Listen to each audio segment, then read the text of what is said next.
Assalamualaikum warahmatullahi wabarakatuh. Kami dari kelompok 3 akan mempresentasikan PPT kami dengan materi isu sosial dan etika dalam sistem informasi. Sebelum itu, perkenalkan, saya Feruza Ujana dengan NIM 191010210022 dari kelas akuntansi A1 semester 3. Perkenalkan, nama saya Umami Ratnasari, NIM 191010210023. Assalamualaikum warahmatullahi wabarakatuh. Perkenalkan, nama saya Hikmatul Mu'afah, NIM 1910210032 dari akuntansi A1 semester 3.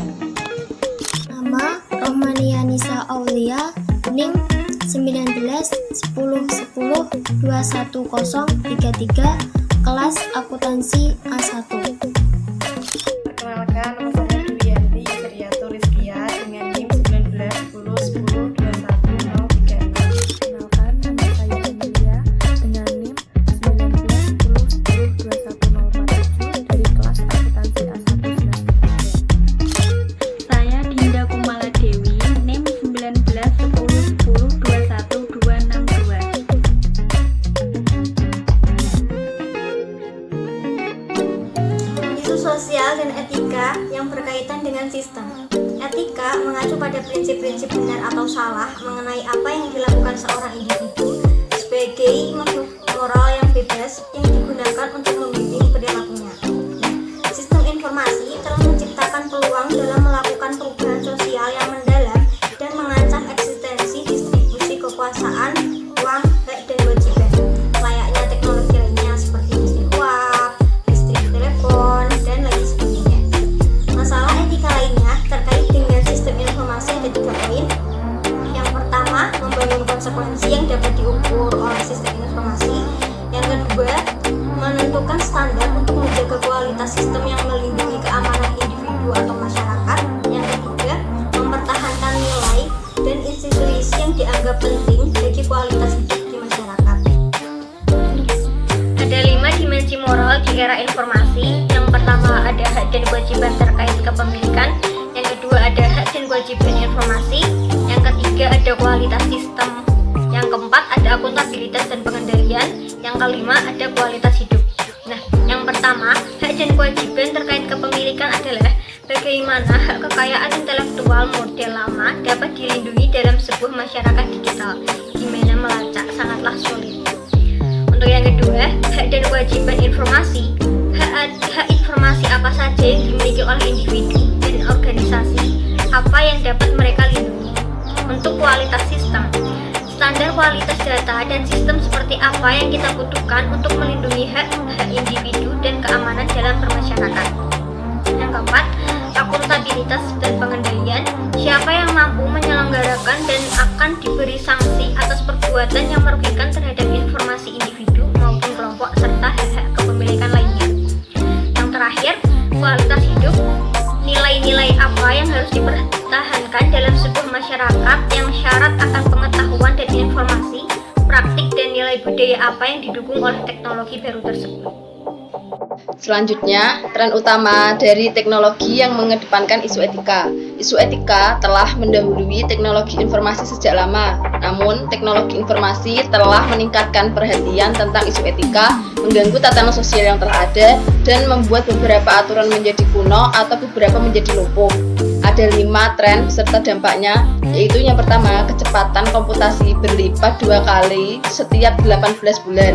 Dampaknya, semakin banyak perusahaan yang bergantung pada sistem komputer dalam menjalankan kegiatan-kegiatan utamanya. Yang kedua, biaya penyimpanan data menurun dengan cepat. Dampaknya, perusahaan dapat dengan mudah memelihara secara terperinci masing-masing database-nya.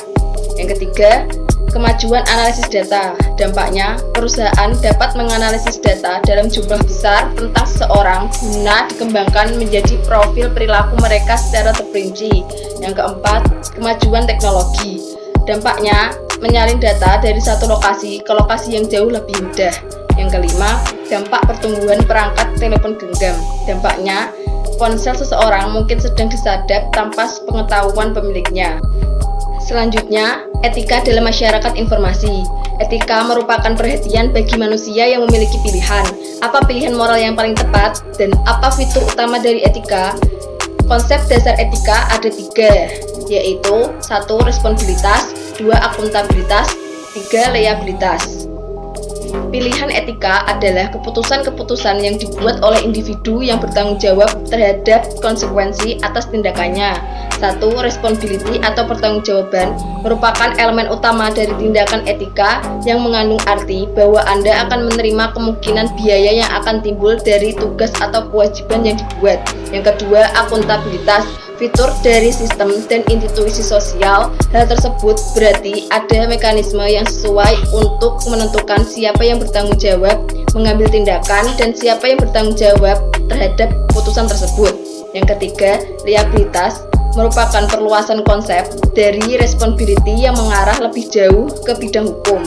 Liabilitas merupakan fitur dari sistem politik di mana badan hukum di suatu tempat diizinkan seseorang untuk menerima perbaikan kerusakan yang terjadi pada dirinya yang disebabkan oleh orang lain, sistem, maupun organisasi. Di sini kita akan menjelaskan tentang analisis etika. Ketika kita berhadapan dengan situasi yang memperlihatkan isu-isu etika, bagaimana sih seharusnya kita menganalisis hal tersebut? Di sini kita akan membahas 5 langkah proses yang akan membantu kita untuk menganalisis hal tersebut. Yang pertama, identifikasi dan gambaran fakta secara jelas. Contoh, kita akan terkejut pada kesalahan-kesalahan yang pada fakta yang dilaporkan, dan kita akan menemukan fakta lebih mudah pada saat membantu mendefinisikan solusinya. Yang kedua, definisikan konflik atau dilema dan identifikasikan nilai-nilai yang lebih tinggi yang terlibat. Contoh, studi kasus di akhir bab mengilustrasikan 2 nilai yang berseteru, kebutuhan dalam meningkatkan penyimpanan rekaman perawatan kesehatan dengan kebutuhan untuk melindungi privasi individu. Yang ketiga, identifikasi pihak-pihak yang berkepentingan. Setiap isu etika, sosial, dan politis selalu memiliki pihak-pihak yang berkepentingan. Para pemain yang memiliki kepentingan terhadap hasil, pihak-pihak yang telah berupaya dalam situasi tersebut, dan biasanya pihak yang memiliki pendapat yang vokal. Jika kita menemukan identitas dari kelompok-kelompok ini dan apa yang mereka inginkan, hal ini akan berguna kelak pada saat merancang solusi. Yang keempat, identifikasi pilihan-pilihan beralasan kuat yang bisa kita ambil. Kita mungkin akan menemukan tidak adanya pihak yang dapat memuaskan semua pihak. Namun, beberapa pilihan lebih baik ketimbang yang lainnya. Terkadang solusi yang baik atau etis tidak selalu memiliki konsekuensi-konsekuensi yang seimbang di antara pihak-pihak yang berkepentingan. Yang kelima, identifikasi konsekuensi yang mungkin terjadi. Beberapa pilihan mungkin benar secara etika, namun membawa malapetaka dari sudut pandang yang lainnya. Suatu pilihan mungkin berhasil dalam suatu kasus, namun belum tentu berhasil dalam kasus serupa. Coba tanya pada diri kita sendiri, apa yang akan terjadi seandainya saya terus mengambil keputusan ini? Prinsip-prinsip utama etika. Berikut beberapa prinsip-prinsip utama etika. Yang pertama, perlakukan orang lain seperti yang kamu inginkan orang lain memperlakukanmu. Disebut dengan golden rule, yang artinya peraturan emas. Yang kedua, jika suatu tindakan tidak pantas bagi setiap orang, itu tidak pantas bagi seseorang. Disebut dengan imperatif kategoris Immanuel Kant. Yang ketiga, jika suatu tindakan tidak dilakukan berulang-ulang, maka tidak dapat diterapkan secara menyeluruh. Disebut dengan aturan perubahan Descartes. Yang keempat, ambil tindakan yang memberikan nilai yang lebih tinggi atau nilai yang lebih besar. Disebut dengan prinsip utilitarian. Yang kelima, ambil tindakan yang memberikan kerugian sedikit atau biaya yang paling murah. Disebut dengan prinsip menghindari resiko. Dan yang terakhir, asumsi bahwa seluruh benda baik berwujud atau tidak berwujud, adalah milik seseorang sampai ada deklarasi spesifik yang menyatakan sebaliknya. Disebut dengan peraturan etika, tidak ada makan siang gratis. Etik profesional. Kode etik adalah berdasarkan profesi untuk mengatur kalangan profesional dengan kepentingan umum masyarakat. Ketika sekelompok orang mengklaim sebagai profesional, mereka memikul hak dan kewajiban yang khusus karena pengakuan khusus mereka terhadap pengetahuan, kebijaksanaan, dan kehormatan. Kelompok profesional ini bertanggung jawab kepada aturan khusus terkait profesi mereka masing-masing dengan menentukan tingkat kualifikasi dan kompetisi yang dibutuhkan. Misalnya, hindari merugikan orang lain, menghormati hak kepemilikan termasuk kekayaan intelektual, dan menghormati privasi general moral imperatif dari Asians Code of Ethics and Professional Conduct. Selanjutnya, saya akan membahas tentang dilema etika dalam dunia nyata. Sistem informasi ini telah menciptakan dilema etika baru, salah satunya beberapa rangkaian kepentingan yang saling berseteru satu sama yang lain. Dilema etika dalam dunia nyata memiliki 3 contoh. Yang pertama, banyak perusahaan telepon berskala besar di Amerika Serikat menggunakan teknologi informasi untuk mengurangi jumlah tenaga kerja mereka. Yang kedua, banyak perusahaan mengawasi apa yang dilakukan karyawannya di internet untuk mencegah mereka membuang sumber daya perusahaan pada kegiatan yang tidak ada hubungannya dengan bisnis. Yang ketiga, Facebook mengawasi pengikutnya kemudian menjual informasi kepada perusahaan iklan ataupun perusahaan pembuat aplikasi. Kemudian dimensi moral dalam sistem informasi. Kita akan mengidentifikasi analisis pada tingkatan etika, sosial, dan politis serta menggunakan contoh pada dunia nyata untuk menggambarkan nilai-nilai pemangku kepentingan dan pilihan yang terkandung di dalamnya. Hak privasi. Privasi dan kebebasan di era internet.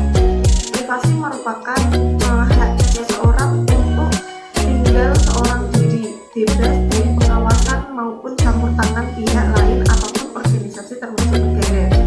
Selanjutnya, tantangan internet terhadap privasi yaitu pelacakan web yang telah terjadi pada situs web dan laman web yang telah dikunjungi, diakses, dibeli seseorang melalui internet. Pengawasan dan pelacakan tersebut dilakukan tanpa sepengetahuan pengunjung. Hal tersebut dilakukan bukan hanya oleh situs web perorangan, namun juga jaringan perusahaan periklanan seperti Microsoft Advertising, Yahoo, dan DoubleClick yang dapat melacak perilaku seseorang dalam beraktivitas di dalam dunia maya. Baik pemilik situs web diterbitkan lebih terarah kepada sasaran yang tepat, dan hal ini akan membiayai operasional situs web. Dan kita lanjut ke slide berikutnya, ada hak kekayaan atau kekayaan intelektual. Kekayaan intelektual ada 3 macam. Yang pertama rahasia dagang, yang kedua ada hak cipta, dan ketiga paten. Kita jelaskan satu persatu. Yang pertama ada rahasia dagang. Nah, rahasia dagang mempunyai 2 poin. Yang pertama, setiap produk hasil karya intelektual, sebuah formula, pola, atau komplikasi data yang digunakan untuk tujuan bisnis, dan bukanlah informasi yang dapat diakses secara umum. Nah, yang poin kedua, hukum rahasia dagang melindungi ide pokok dalam pengerjaan suatu produk, tidak hanya manifestasi. Nah, yang poin kedua ada hak cipta. Mengapa bisa dikatakan hak cipta? Karena hak yang dijamin oleh undang-undang untuk melindungi pencipta karya intelektual dari tindakan duplikasi yang dilakukan oleh pihak manapun dengan tujuan apapun sepanjang hidup pencipta tersebut, ditambah 70 tahun setelah kematiannya. Nah, bisa kalian lihat yang poin ketiga ada paten. Kekuatan perlindungan hak paten adalah mereka memberi hak monopoli terhadap ide dan konsep yang terkandung dalam perangkat lunak tersebut. Tantangan bagi hak kekayaan intelektual. Teknologi informasi terkini, terutama perangkat lunak yang menimbulkan tantangan yang luar biasa terhadap hak kekayaan intelektual, sekaligus menciptakan masalah-masalah etika, sosial, dan politis yang signifikan. Tantangan bagi hak kekayaan intelektual terdapat akuntabilitas, liabilitas, dan pengendalian. Dalam hal ini kita terdapat masalah liabilitas yang berkaitan dengan komputer. Jadi selama 1 minggu pada tahun 2011, pengguna BlackBerry di seluruh dunia mulai mengalami gangguan terhadap layanan surel mereka. Layanan yang paling penting yang disediakan oleh pabrikan smartphone yang bernama Reset in Motion. Penghentian layanan surel selama 3 hari melanda pengguna BlackBerry di Asia, Eropa, Timur Tengah, serta Amerika. Gangguan pada bagian penting dari BlackBerry yang digunakan oleh 70 juta penggunanya. Kualitas sistem, kualitas data, dan kesalahan sistem. Dalam hal ini kita terdapat 3 sumber pokok dari kinerja sistem yang bobrok, yaitu yang pertama celah atau kelemahan dan kesalahan pada sistem, yang kedua kegagalan perangkat keras ataupun fasilitas lainnya yang disebabkan oleh alam maupun penyebab lainnya. Kemudian yang ketiga yaitu kualitas input data yang buruk. Kualitas hidup, keadilan, akses, dan batasan. Dalam hal ini kita akan membahas beberapa konsekuensi negatif di bidang sosial yang ditimbulkan oleh sistem dengan mempertimbangkan respon dari individu, sosial maupun institusi politik. Penyeimbangan kekuatan, pusat versus tepian. Peralihan menuju sistem komputasi terdesentralisasi atau menyebar, dilengkapi dengan ideologi pemberdayaan ribuan pekerja, telah mengurangi kekuatan terhadap sentralisasi kekuatan di institusi pemerintah. Kecepatan perubahan, berkurangnya waktu respon terhadap persaingan. Pasar global yang lebih efisien saat ini telah mengurangi hambatan sosial bagi organisasi bisnis yang biasanya butuh waktu bertahun-tahun untuk beradaptasi dengan persaingan yang ada. Mengelola batasan, keluarga, pekerjaan, dan waktu yang luang. Semakin melemahnya institusi ini akan menimbulkan risiko yang nyata dan jelas. Secara historis, keluarga dan teman-teman telah menyediakan dukungan yang kuat bagi mekanisme individu dan mereka berperan sebagai titik penyeimbang. Ketergantungan dan kerentanan. Dengan sistem-sistem yang saat ini sangat luas cakupannya, betapa mengejutkannya fakta bahwa tidak adanya aturan atau kekuatan pembuatan standar.